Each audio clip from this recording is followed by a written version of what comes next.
Question number 14 क्या कह रहा है question number 14 three vertices of the parallelogram ABCD are 1, 2, 3 B of -1, -2, -1 and C of 2, 3, 2 then find the fourth vertex D। ठीक है, आपको यहाँ पे देखो एक पैरेललोग्राम है, पैरेललोग्राम की कितनी वर्टाइसेस होती है ना, पैरेललोग्राम की कितनी वर्टाइसेस होती है, दो वर्टाइसेस होती है, सॉरी चार वर्टाइसेस होती है। ठीक है, तो चार में से तीन वर्टाइसेस आपको यहाँ पे दी गई है, ठीक है ना, चार में से। और पैरेललोग्राम देखो क्या कह रहा है, ए बी सी डी है ना, क्या है ए बी सी डी। तो ये जो वर्टाइसेस है कैसी है, कॉन्सेक्यूटिव वर्टाइसेस है ना, कैसी वर्टाइसेस है, तो कॉन्सेक्यूटिव वर्टाइसेस है। और आपको यहाँ पे बोला गया है कि फोर्थ वर्टाइसेस जो है वो क्या होगा, मतलब चार में से तीन वर्टाइसेस आपको दी गई है और आपको पूछा गया है कि जो फोर्थ वर्टाइसेस है उसके कोऑर्डिनेट जो है वो यहाँ पे क्या होंगे। ठीक है, तो यहाँ पे देखिए इसका हम सॉल्यूशन कैसे लिखेंगे, तो लिखिएगा solution for the word question number 14, question number 14 का हम यहाँ पे सॉल्यूशन लिखेंगे। ठीक है, इसका सॉल्यूशन लिखेंगे तो क्वेश्चन नंबर 14 का सॉल्यूशन लिखेंगे। तो यहाँ पे देखिएगा क्वेश्चन नंबर 14 के लिए सबसे पहले आप क्या करेंगे, लिखिएगा गिवन, ठीक है ना, given a of 1, 2, 3, a of 1, 2, 3, उसके बाद देखो b of, ठीक है, b of क्या दिया हुआ है यहाँ पे -1 है ना, -1, -2, -1, ठीक है। उसके बाद क्या बोला है c of, ठीक है, c of and c of 2, 3, 2 are the vertices of the, ठीक है ना, are the vertices of, ठीक है ना, of parallelogram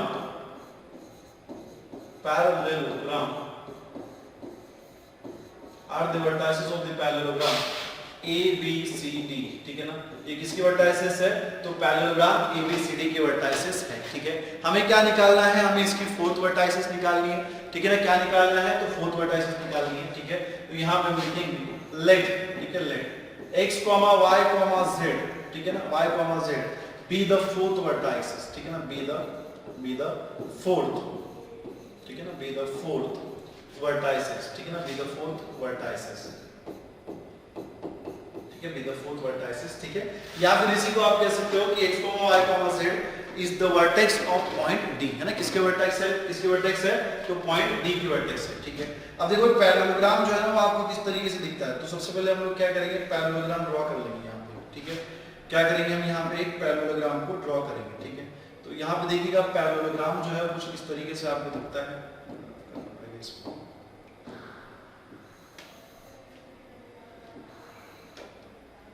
ठीक है, तो ये हो जाएगा कि आपका पैरेललोग्राम, ये क्या हो जाएगा आपका यहाँ पे पैरेललोग्राम हो जाएगा। ठीक है, अब यहाँ पे देखिएगा, ठीक है, ये हो गया आपका क्या A है ना, ये हो जाएगा आपका क्या A, ठीक है, तो ये होगा आपका A, ये हो जाएगा आपका B, ये हो जाएगा आपका C और ये क्या होगा आपका यहाँ पे D हो जाएगा। ठीक है ना, ये क्या हो जाएगा आपका यहाँ पे D हो जाएगा। ठीक है, तो यहाँ पे देखना पॉइंट A के कोऑर्डिनेट्स आपको यहाँ पे ऑलरेडी दिए गए हैं। पॉइंट A के कोऑर्डिनेट्स आपको यहाँ पे क्या दिए गए हैं, 1, 2, 3, ठीक है। ये जो पॉइंट B है इसके कोऑर्डिनेट्स आपको यहाँ पे दिए गए हैं -1, -2, -1। पॉइंट C के जो कोऑर्डिनेट्स है वो आपको यहाँ पे क्या दिए गए हैं 2, 3, 2, ठीक है। और पॉइंट D के जो कोऑर्डिनेट्स है वो आपको यहाँ पे क्या दिए गए हैं, हमने अज्यूम किया हुआ है कि x, y, z, ठीक है। अब यहाँ पे देखो अगर मैं पैरेललोग्राम को डायगोनल बनाऊं तो यहाँ पे दो डायगोनल्स बनती है, ठीक है, एक ये वाली डायगोनल बनेगी, ठीक है, और एक ये वाली डायगोनल बनेगी, ठीक है। और ये पॉइंट P जो है ये क्या होगा, ठीक है ना, ये क्या होगा, पॉइंट P जो है ये क्या होगा, mid point of the DB as well as the point mid point of the AC, ठीक है। तो ये जो पॉइंट P है ना, ये जो पॉइंट P आपको यहाँ पे दिख रहा है, ठीक है, ये क्या है आपका मिड पॉइंट है। किसका किसका मिड पॉइंट है, तो AC और DB का मिड पॉइंट है, ठीक है। तो दोनों डायगोनल्स का जो इंटरसेक्टिंग पॉइंट होता है ना, दोनों डायगोनल्स का जो इंटरसेक्टिंग पॉइंट होता है, ठीक है, वो क्या होता है, मिड पॉइंट होता है। सो P is a mid point of AC as well as point P is a midpoint of DB है ना, as well as point D is a midpoint of DB, ठीक है। अब यहाँ पे देखो तो यहाँ पे लिखिएगा since, ठीक है ना, since यहाँ पे लिखेंगे P is a, ठीक है ना, P is the midpoint, P is the midpoint of what point, P is a midpoint of AC, ठीक है, point P is a midpoint of AC, ठीक है। मान लीजिए कि फिलहाल के लिए ना अज्यूम करिए कि इसके जो कोऑर्डिनेट्स है वो क्या है आपके x1, y1, z है ना। फिलहाल के लिए आप अज्यूम करिएगा, या फिर अल्फा, बीटा, गामा है, ऐसा आप अज्यूम कर लीजिए, ठीक है, कि पॉइंट इसके कोऑर्डिनेट्स क्या है, अल्फा, बीटा, गामा है, ठीक है।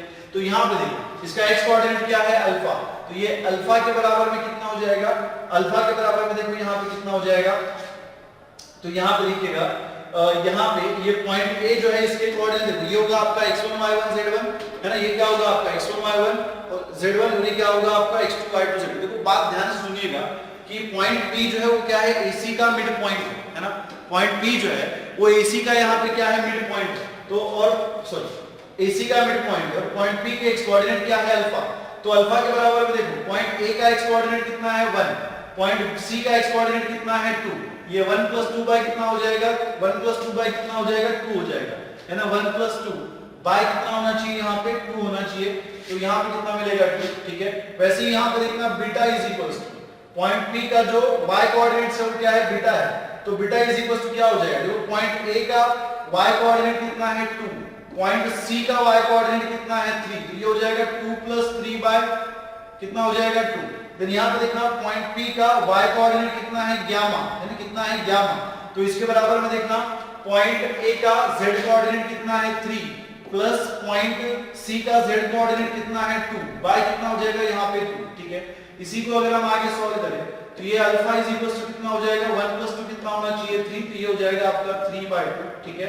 उसके बाद देखते हैं यहाँ पे बीटा इज इक्वल टू कितना हो जाएगा, तो 2 + 3 कितना होगा, 5, तो ये हो जाएगा आपका 5/2, ठीक है।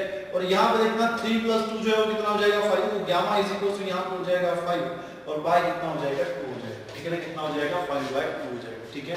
So since P is a midpoint of the AC, P जो है वो क्या है, AC का मिड पॉइंट है, तो देयरफॉर आप क्या कर सकते हो, उसके कोऑर्डिनेट्स निकाल सकते हो।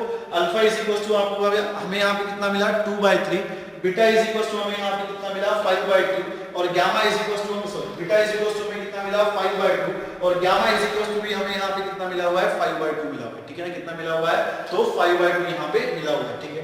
अब अगेन यहाँ पे देखना कि P जो है वो अगेन किसका मिड पॉइंट है, तो DB का मिड पॉइंट है, तो यहां पर लिखेंगे एल्सो, ठीक है ना, एल्सो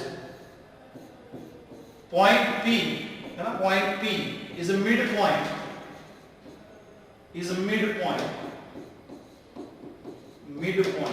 ऑफ किसका मिड पॉइंट है, तो DB का मिड पॉइंट है ना, किसका मिड पॉइंट है, तो DB का मिड पॉइंट है।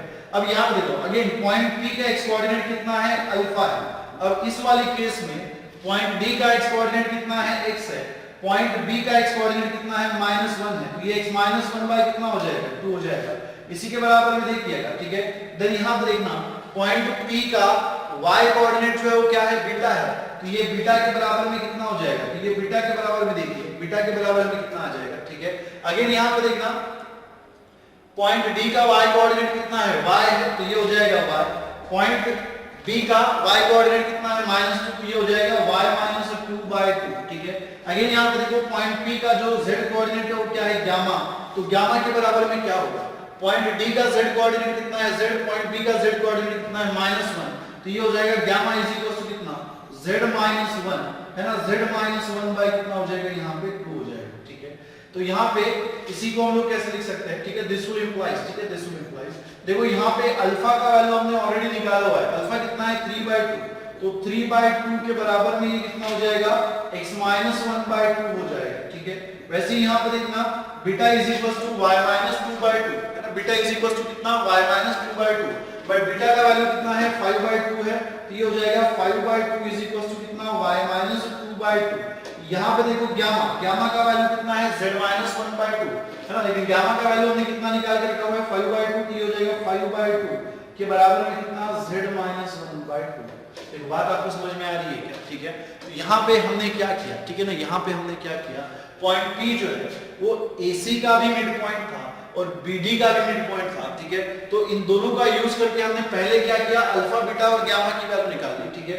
और यहाँ पे अभी हमने क्या कर दी, अल्फा, गामा और बीटा और गामा की वैल्यू हमने यहाँ पे रिप्लेस कर दी।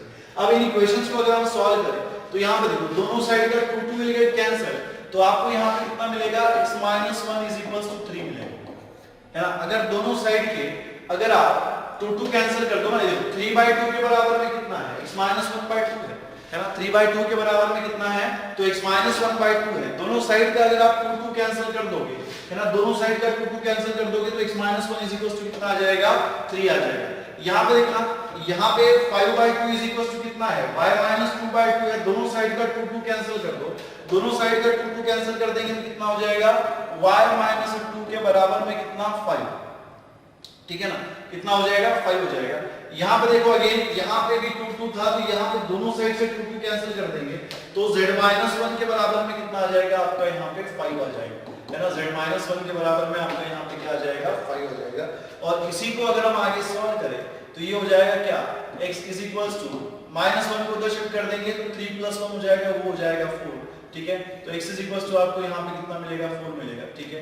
वैसे ही यहाँ पे देखना, y माइनस 2 में -2 को उधर शिफ्ट कर देंगे तो ये हो जाएगा y इज इक्वल्स टू कितना, 7, ठीक है। और z इज इक्वल्स टू कितना मिलेगा, तो -1 को उधर शिफ्ट कर दो तो हो जाएगा 5 + 1 कितना हो जाएगा, 6। तो x is equals to 4, y is equals to 7 और z इज इक्वल्स टू आपको यहाँ पे क्या मिलता है, 6 मिलता है, ठीक है। तो पॉइंट D के जो कोऑर्डिनेट्स है, पॉइंट D के वर्टाइसेस के जो कोऑर्डिनेट्स है वो आपको यहाँ पे क्या मिलती है, वो आपको यहाँ पे क्या मिलती है, 4, 7, 6, ठीक है। सो देयरफॉर रिक्वायर्ड वर्टाइसेस, ठीक है, coordinates of the required vertices, ऐसे लिखिएगा, कोऑर्डिनेट्स, ऐसे लिखिएगा, कोऑर्डिनेट्स, ठीक है ना, coordinates of required vertex, of required vertex are, ठीक है ना, वर्टेक्स आर। तो देखो x कोऑर्डिनेट कितना है, 4 है, y कोऑर्डिनेट कितना है, 7 है, और z कोऑर्डिनेट आपका यहाँ पे कितना है, 6 है ना। x कोऑर्डिनेट आपका यहाँ पे कितना है, 4 है, y कोऑर्डिनेट कितना है, 7 है, और z कोऑर्डिनेट आपको यहाँ पे कितना मिलता है, 6 मिलता है, ठीक है, व्हिच इज एब्सोल्युटली करेक्ट, ठीक। चलिए अगले क्वेश्चन की तरफ बढ़ते हैं, देखते हैं हमारा अगला क्वेश्चन जो है हमसे यहाँ पे क्या पूछा गया, क्या बोल रहा है।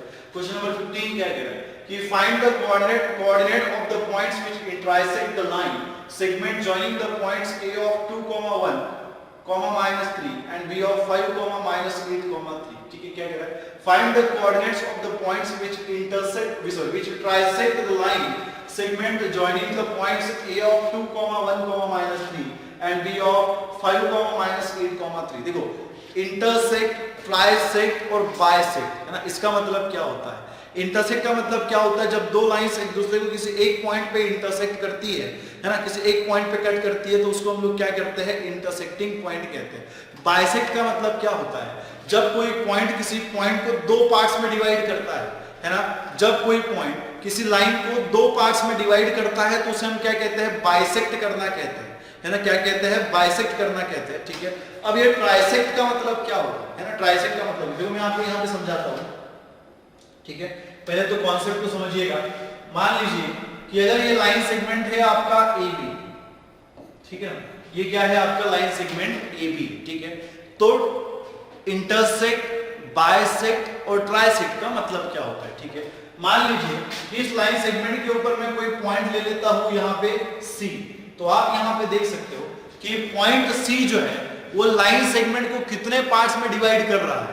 लाइन सेगमेंट हमारे पास क्या है, AB है ना, लाइन सेगमेंट हमारे पास क्या है, यहाँ पे AB है, ठीक है। तो यहाँ पे आप देखिएगा कि पॉइंट C जो है वो AB को कितने पार्ट्स में डिवाइड करता है, तो भाई साहब दो पार्ट्स में डिवाइड करता है, AC में और किसमें, CB में, है ना, किसमें, AC में और CB में, ठीक है। अब यहाँ पे क्या बोल रहा है, ट्राइसेक्ट, है ना, क्या बोल रहा है, ट्राइसेक्ट, ठीक है। तो ट्राइसेक्ट का मतलब क्या होगा, अब ट्राइसेक्ट कैसा होगा, ट्राइसेक्ट के लिए हमें क्या करने पड़ेंगे, दो पॉइंट्स लेने पड़ेंगे, है ना।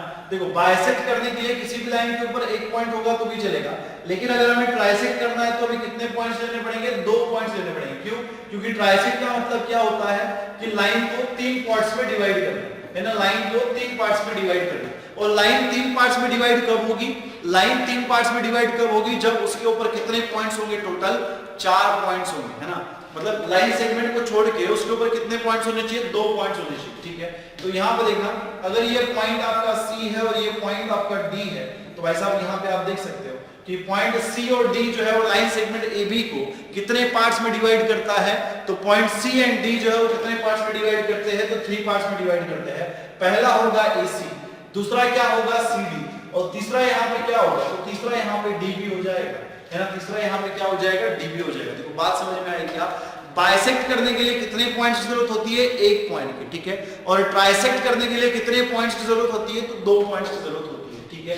तो यहां पे अगर ठीक है, हमें कितने पॉइंट्स के कोऑर्डिनेट्स निकालने पड़ेंगे, हमें यहां पे 2 पॉइंट्स के कोऑर्डिनेट निकालने पड़ेंगे, है ना। कितने पॉइंट्स के कोऑर्डिनेट्स हमें यहां पे निकालने पड़ेंगे, तो यहां पे हमें 2 पॉइंट्स के कोऑर्डिनेट्स निकालने पड़ेंगे, ठीक है।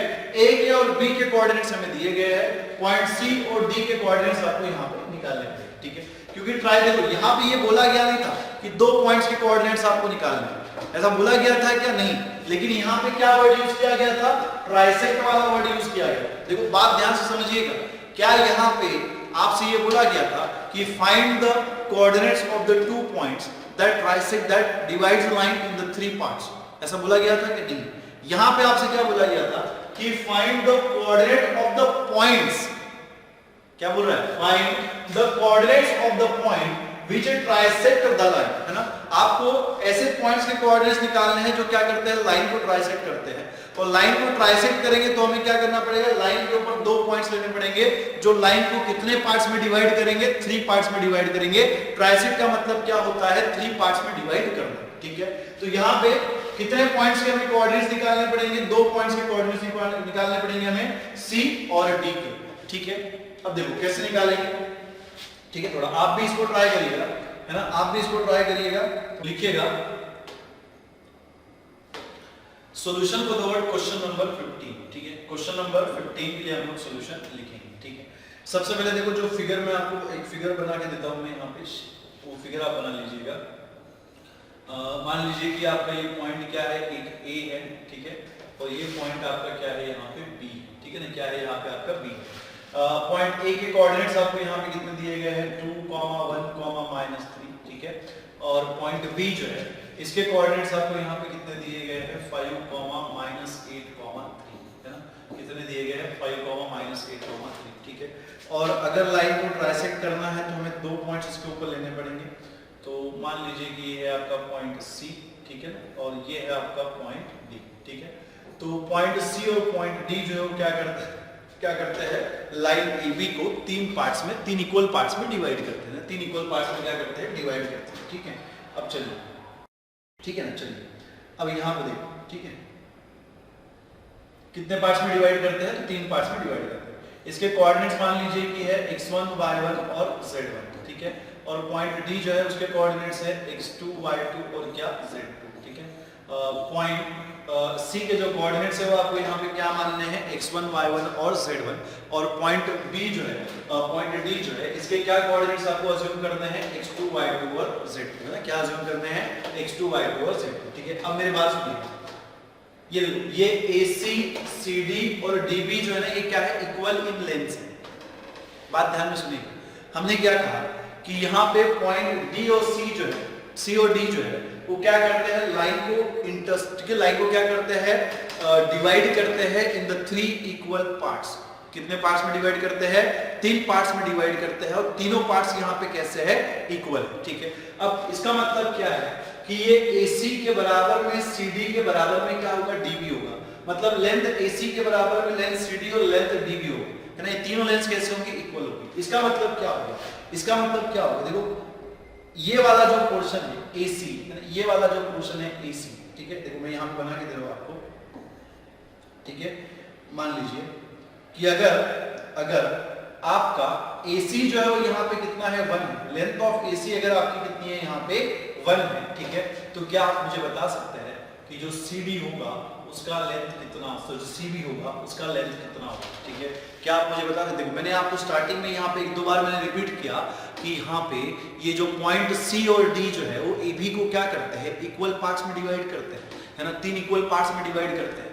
तो अगर CD जो है वो AB को 3 इक्वल पार्ट्स में डिवाइड कर रहा है, तो मैंने अभी आपको बताया था कि AC, CD और DB जो है वो क्या होगा, इक्वल होगा। और अगर मैं AC को यहाँ पे 1 मान रहा हूँ तो ये CD भी कितना 1 है और DB भी कितना 1 है, तो ये 1 + 1 कितना हो जाएगा, तो 2 हो जाएगा, है ना। कितना हो जाएगा, 2 हो जाएगा।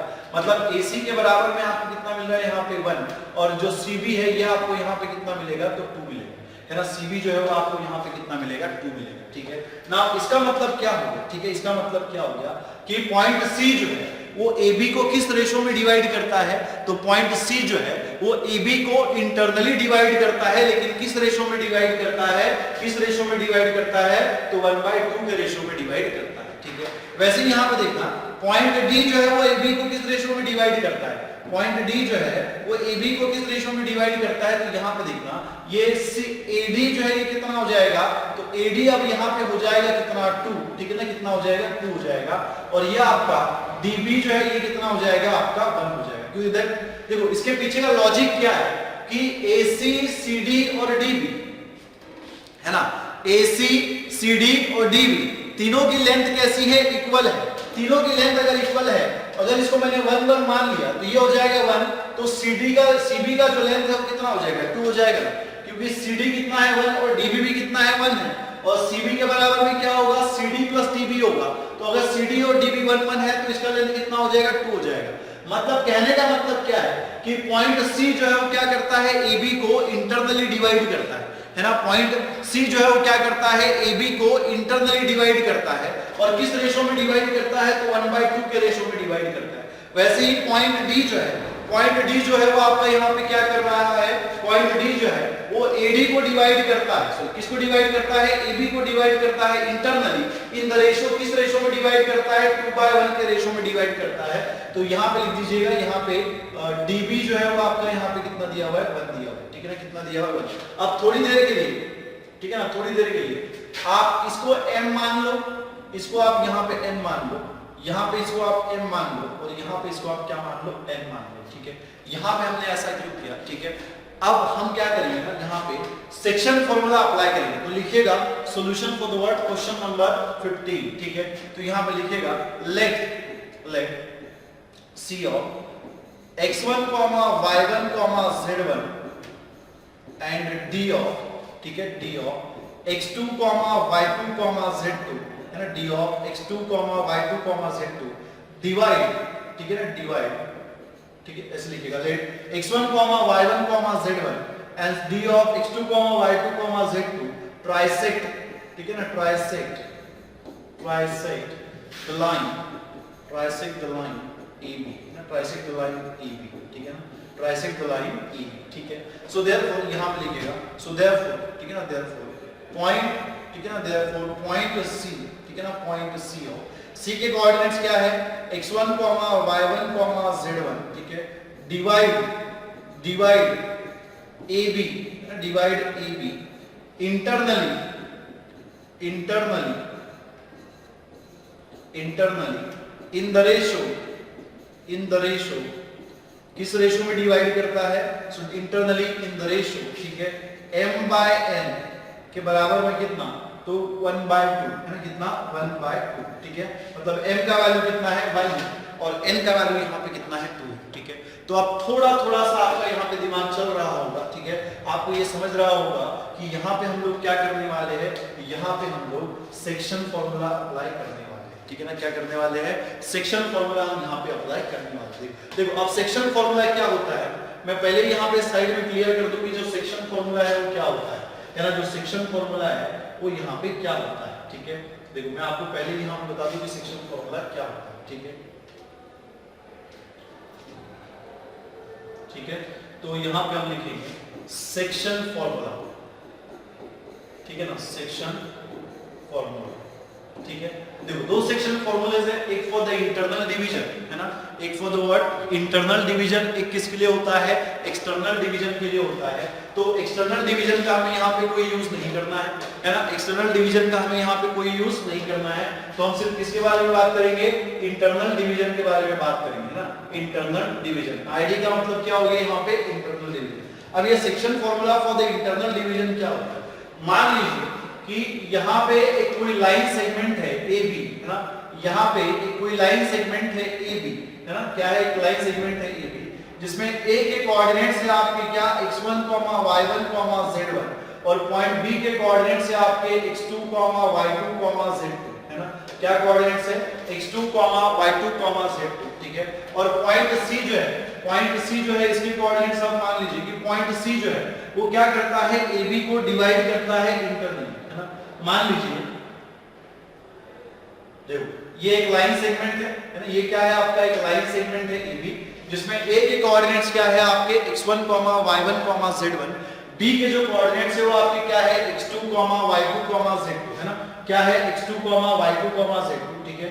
अब मान लीजिए कि कोई पॉइंट P या फिर C जो है वो क्या करता है AB को इक्वली इंटरनली डिवाइड करता है इन द रेशियो m/n, मतलब AC लेंथ ऑफ AC जो है वो कितनी है m है, और लेंथ ऑफ CB जो है वो कितनी है n, ठीक है। अगर पॉइंट C जो है वो AB को इंटरनली डिवाइड करता है in the ratio of m/n, जिसमें AC का जो लेंथ है वो m है और CB का जो लेंथ है वो कितना है n है, ठीक है। तो यहाँ पे जो सेक्शन फॉर्मूला होता है point C bisection formula, point C के जो कोऑर्डिनेट्स निकालने का फॉर्मूला, मान लीजिए कि पॉइंट C के कोऑर्डिनेट्स है आपके x, y, z, तो पॉइंट C के कोऑर्डिनेट्स निकालने का फॉर्मूला यहाँ पे होता है x इज इक्वल्स टू, ठीक है। यहाँ पे देखो आपको क्या करना होता है, देखो जब आपको x कोऑर्डिनेट निकालना है तो a और b के सिर्फ x कोऑर्डिनेट का ही हम यहाँ पे यूज करेंगे, ठीक है। देखो यहाँ पे AB का x कोऑर्डिनेट कितना है x2 को आपको करना होता है मल्टीप्लाई m से, तो ये हो जाएगा m into x2 प्लस कितना, और ये जो x1 है इसको मल्टीप्लाई करना होता है n से, तो ये हो जाएगा n into x1 बाय यहाँ पे आपको लिखना होता है m plus n, बाय क्या लिखना होता है m plus n। देखो बात ध्यान से सुनिएगा मेरी, ठीक है ना, हर चीज को हम याद नहीं रखते, हमें समझना है। देखो जैसा सेक्शन फॉर्मूला हमने 2 डायमेंशनल ज्योमेट्री में देखा था, वैसे ही सेक्शन फॉर्मूला हमें 3 डायमेंशनल ज्योमेट्री में दिया हुआ है, बिल्कुल सेम फॉर्मूला है, कोई चेंज नहीं है, सिर्फ एक कोऑर्डिनेट बढ़ गया दैट इज z, बाकी बिल्कुल सेम, ठीक है ना, बाकी बिल्कुल क्या है सेम, ठीक है। तो अगर कोई पॉइंट C जो है जिसके कोऑर्डिनेट्स x, y, z है, वो किसी लाइन सेगमेंट AB को इंटरनली डिवाइड करता है इन द रेशियो m/n, तो पॉइंट C के कोऑर्डिनेट्स कैसे निकाल सकते हैं, या फिर पॉइंट C के कोऑर्डिनेट्स निकालने का फॉर्मूला क्या बनेगा, तो x इक्वल्स टू आपको यहाँ पे क्या करना है, जब आप पॉइंट C का x कोऑर्डिनेट निकालोगे तो पॉइंट A और B के x कोऑर्डिनेट्स का ही आपको यहाँ पे यूज करना है। पॉइंट A का x कोऑर्डिनेट क्या है x1, पॉइंट B का x कोऑर्डिनेट क्या है x2, तो x2 से आप क्रॉस मल्टीप्लाई करेंगे किसको m को, तो x2 into m हो जाएगा, और यहाँ पे x1 into क्या हो जाएगा n हो जाएगा, डिवाइडेड बाय कितना m plus n। देन हम पॉइंट C के y कोऑर्डिनेट निकालेंगे, जब हम पॉइंट C का y कोऑर्डिनेट निकालेंगे तो A और B के y कोऑर्डिनेट्स का ही यहाँ पे यूज करना है। A का कोऑर्डिनेट क्या है y1, B का कोऑर्डिनेट यहाँ पे क्या है y2 है, ठीक है।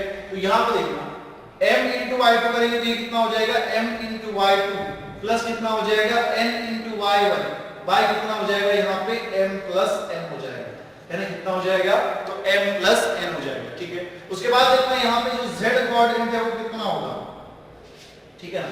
यहाँ पे देखो अगेन ये z into क्या करेंगे आप, ये हो जाएगा m into z2 प्लस कितना हो जाएगा n into z1 by divided by कितना होना चाहिए यहाँ पे m plus n होना चाहिए, डिवाइडेड बाय कितना होना चाहिए m plus n होना चाहिए, ठीक है। So this is the concept of the word section formula, ठीक है ना।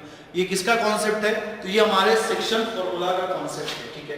अब यहाँ पे देखना, यहाँ पे अगर आप थोड़ा ध्यान से देखो, ठीक है ना, यहाँ पे पॉइंट C जो है वो क्या कर रहा है, divide AB internally in the ratio m/n, जिसमें m का वैल्यू है 1 और b का वैल्यू कितना है 2 है। तो अगर मैं पॉइंट C के कोऑर्डिनेट्स निकालूं तो यहाँ पे देखो x1 इज इक्वल टू मुझे क्या मिलेगा, x1 इज इक्वल टू क्या मिलेगा, ठीक है।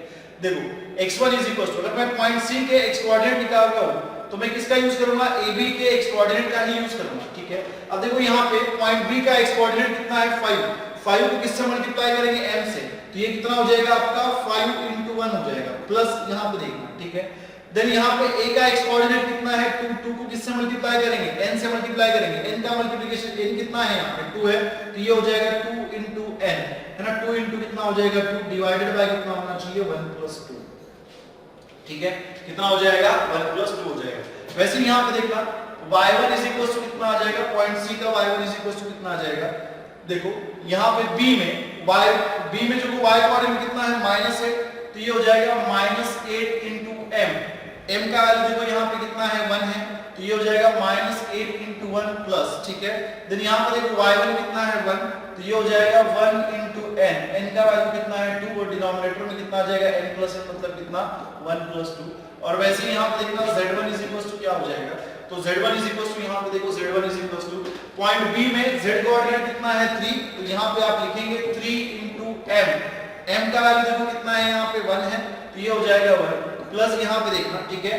पॉइंट A का z कोऑर्डिनेट कितना है -3 है, तो ये हो जाएगा आपका -3 into 2 डिवाइडेड बाय कितना होना चाहिए 1 + 2, ठीक है। इसको अगर आप सॉल्व करोगे देखना x1 के बराबर में आपको कितना मिलेगा, 5 × 1 कितना 5, 2 × 2 कितना 4 है ना, कितना हो जाएगा 4, 4 + 5 कितना हो जाएगा 9 हो जाएगा। डिनोमिनेटर में कितना दिया हुआ है 1 + 2 कितना होना चाहिए 3 होना चाहिए। उसके बाद देखो y1 = 2, यहाँ पे देखना -8 × 1 कितना होगा -8 होगा और 1 × 2 कितना हो जाएगा तो 2 हो जाएगा। -8 + 2 कितना होना चाहिए -6 होना चाहिए है ना, कितना हो जाएगा आपका -6 हो जाएगा, बाय कितना आ जाएगा 3 आ जाएगा। वैसे ही यहाँ पे देखना z1 = कितना होगा तो z1 = 3 × 1 कितना 3, -3 × 2 कितना 6, तो 3 - 6 कितना हो जाएगा -3 हो जाएगा। डिनोमिनेटर में कितना आ जाएगा तो डिनोमिनेटर में यहाँ पे आ जाएगा 3। सो यहाँ पे x1 के बराबर में 3/9 कितना हो जाएगा 3 हो जाएगा। y1 = -6/3 कितना हो जाएगा तो -2 हो जाएगा और z1 = -3/3 कितना हो जाएगा -1 हो जाएगा। तो x1 = 3, y1 = -2 एंड z1 = क्या मिलता है आपको -1, ठीक है। So therefore the coordinates of the point C, coordinates of point C, coordinates of point C are, देखो पॉइंट C के जो कोऑर्डिनेट्स है वो आपको यहाँ पे क्या मिलते हैं 3, -2, कॉमा यहाँ पे कितना हो जाएगा -1 है ना, 3, -2, क्या हो जाएगा -1 हो जाएगा, ठीक है। तो पॉइंट C के जो कोऑर्डिनेट्स है वो हमें यहाँ पे क्या मिलते हैं 3, -2, -1 मिलते हैं, ठीक है ना। कितने मिलते हैं 3, -2, कितना हो जाएगा ये -1 हो जाएगा, ठीक है। चलिए अगले क्वेश्चन की तरफ बढ़ते देखो हमारा नेक्स्ट क्वेश्चन जो है वो क्या होगा, ठीक है ना। नेक्स्ट क्वेश्चन जो है हमारे यहाँ सॉरी अगले क्वेश्चन नहीं, इसी के अंदर का जो सेकंड पार्ट है उसको कौन करेगा, पॉइंट डी के भी तो कोऑर्डिनेट्स हमें निकालने हैं ना, ठीक है। पॉइंट डी के भी कोऑर्डिनेट्स हमें यहाँ पे निकालने हैं, ठीक है। तो यहाँ पे देखो पॉइंट डी जो है वो क्या करता है AB को इंटरनली डिवाइड करता है, लेकिन किस रेशो में डिवाइड करता है तो पॉइंट CD जो है वो AB को इंटरनली किस रेशो में डिवाइड करता है तो 2/1 के रेशो में डिवाइड करता है। तो यहाँ पे लिखिएगा, ठीक है, यहाँ पे लिखिएगा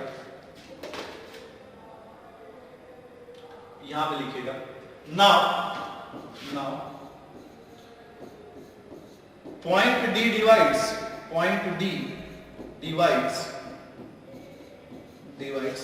AB internally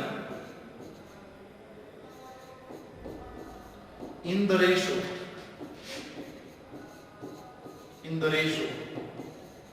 ठीक है m/n = कितना 2/n, ठीक है। तो पॉइंट D जो है वो AB को इंटरनली किस रेशियो में डिवाइड करता है, इंटरनली किस रेशियो में डिवाइड करता है तो 2/1 के रेशियो में डिवाइड करता है ना। किस रेशियो में डिवाइड करता है तो भाई साहब 2/1 के रेशियो में डिवाइड करता है, ठीक है। 2/1 के रेशियो में डिवाइड करता है, नॉट 2/n, कितना होता है 2/1 होता है, ठीक है। अब यहाँ पे देखना, ठीक है, और पॉइंट D के जो कोऑर्डिनेट्स है वो क्या है x2, y2, z2, ठीक है। तो बाय द सेक्शन फार्मूला है ना, बाय सेक्शन फार्मूला देखो यही जो हम लोग नोट करेंगे, ठीक है। बाय सेक्शन फार्मूला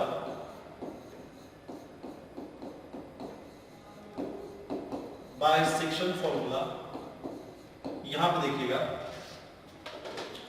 पॉइंट, ठीक है ना। पॉइंट देखो यहां पे इसका x कोऑर्डिनेट कितना है d का x2, तो ये x2 के बराबर में कितना हो जाएगा। यहाँ पे देखो पॉइंट B का x कोऑर्डिनेट कितना है 5 और यहाँ पे m का वैल्यू कितना है 2, तो ये हो जाएगा कितना 5 × 2 है ना, प्लस यहाँ पे देखो यहाँ पे A का x कोऑर्डिनेट कितना है 2 है, n की वैल्यू अभी कितनी हो गई 1। देखो पॉइंट D के लिए बात कर रहे हैं, पॉइंट D जो है वो AB को किस रेशो में डिवाइड कर रहा है 2/1 के रेशो में डिवाइड कर रहा है। अभी m का वैल्यू कितना हो गया 2 हो गया, n का वैल्यू कितना हो गया 1 हो गया, ठीक है ना। n का वैल्यू कितना हो गया 1 हो गया, ठीक है। तो यहाँ पे देखना, ठीक है, यहाँ पे देखिएगा अब यहाँ पे B का x कोऑर्डिनेट कितना है 5 × 2 करेंगे, देन क्या करेंगे 2 × 1, तो ये हो जाएगा आपका कितना 2 × 1 है ना, 2 × 1 डिवाइडेड बाय कितना 2 + 1, डिवाइडेड बाय कितना हो जाएगा 2 + 1। देन यहाँ पे देखो y कोऑर्डिनेट D का y कोऑर्डिनेट कितना है y2 है, तो y2 = कितना होगा, यहाँ पे देखो -8 × 2, तो यहाँ पे हम लिखेंगे -8 × 2 प्लस कितना होना चाहिए देखो यहाँ पे A का y कोऑर्डिनेट कितना है 1 को किससे मल्टीप्लाई करेंगे n से, n की वैल्यू कितनी है 1, तो ये हो जाएगा 1 × 1, y कितना होना चाहिए 2 + 1, ठीक है। उसके बाद देखो यहाँ पे z3, ठीक है, यहाँ पे देखना पॉइंट B का z कोऑर्डिनेट कितना है 3 है, तो ये 3 इंटू किसके साथ मल्टीप्लाई करेंगे, n के साथ।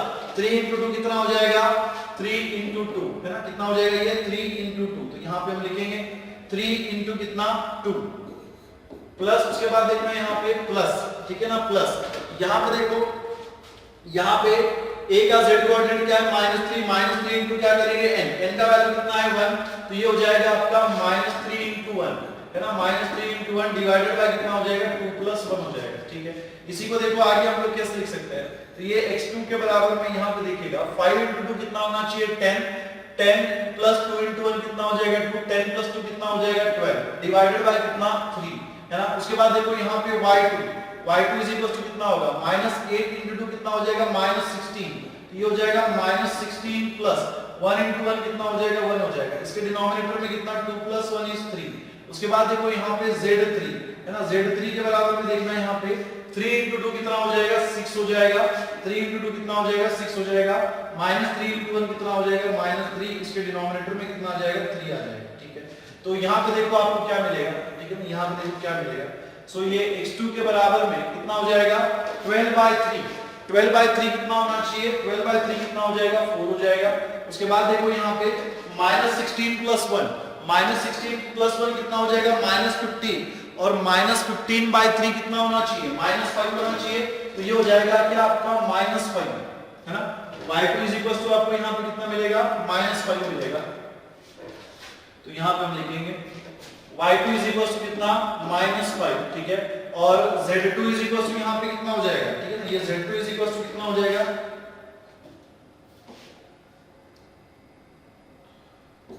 देखो 6 3 कितना हो जाएगा 3/3 कितना होना चाहिए 1, ठीक है। तो यहाँ पे हम लिखेंगे सो देयरफॉर कोऑर्डिनेट्स, ठीक है ना, कोऑर्डिनेट्स